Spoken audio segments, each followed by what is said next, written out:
આ એ લોકો એકનો એક સંતાન હોય ભણાવે. શું કામ ભણાવે કે બાજુની નજીકની કંપની છે, અલ્ટ્રાટેક છે, આ સવાન છે, પીપાઓ તાકે ત્યાં કામે લાગી કે, પણ એને નથી લેતા એ લોકો. અને એને એકને એક સંતાનને દરિયામાં મોકલવો પડે છે. એ બી મોતનું ખાપણ આરે લઈ અને એકનો એક સંતાન હોય એ માવતરની કેમ જીકર હાલતી છે વિચાર કરો. તો આ બાજુમાં અલ્ટ્રાટેક એટલે ફર્સ્ટ નંબરે આવે આ કંપની, છતાંય નહીં લ્યો.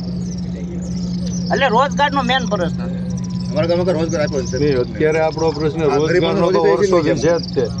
એના માટે આપણે અને કોઈ ફેસિલિટીની કોઈ સુવિધા નહીં, કોઈ ભણવાને કોઈ ખર્ચો અત્યારે નહીં. જે આપણી સમસ્યા છે આ જેટી બનાવે છે એ અને ડ્રેસિંગ કરે છે, હા એ બંધ થવું જોઈએ તાત્કાલિક.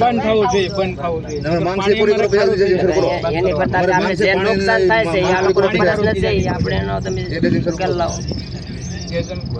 છોકરા છે ભણેલા છે, ઇલેક્ટ્રિકલ, મેકેનિકલ, ફિટર કરેલા છોકરા 10, 11, 12 પાસ કરેલા છે. અને માણસો કંપનીમાં એવા છે કે અંગોઠા સાફ છે છતાંય નોકરી ઉપર છે. આ ભણેલા છે તોય નથી, એનો રોજગાર જ નથી. એમ તો આ લોકો જાય તો જાય ક્યાં? એમ કોઈ સુવિધા નહીં, કોઈ ફેસિલિટી નહીં, કોઈ શાળા સારી નથી, એ લોકોની કોઈ વસ્તુ નહીં. બોલો સારું ભણતર એ લોકો શાળામાં શું છે? શાળામાં શિક્ષકો ને બધું છે. હા, એ તો આવે છે પ્રાથમિક ની છે. આ લોકોની કોઈ ફેસિલિટી શાળાઓમાં જે સુવિધા દેવી તો હાઈસ્કૂલ સરકારી છે, હાઈસ્કૂલમાં. અને આ લોકોની કોઈ ફેસિલિટી છે પ્રાથમિક શાળાની. આ જો લોકોને સ્થાનિક લોકોને દેવી જોવે ને એ નથી. દત્તક લીધેલા ગામડા છે છતાંય કોઈ ધ્યાન નથી દો. સાહેબ એક મેન પર્સન એ છે કે આ રેઝર જે ખોદે સર અમારે શિયાળ બેટની અંદર ખારું પાણી થાય તો અમારે જીવન જીવવું કેમ? આગળ ખોદી કાઢીએ તો 4 દીમાં કે 5 દીમાં ખારું પાણી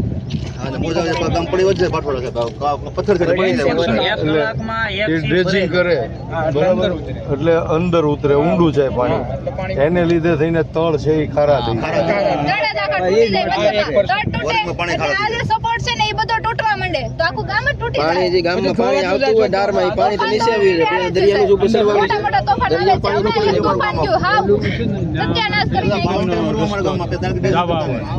પેલું ડેજિંગ કર્યું ને અત્યારે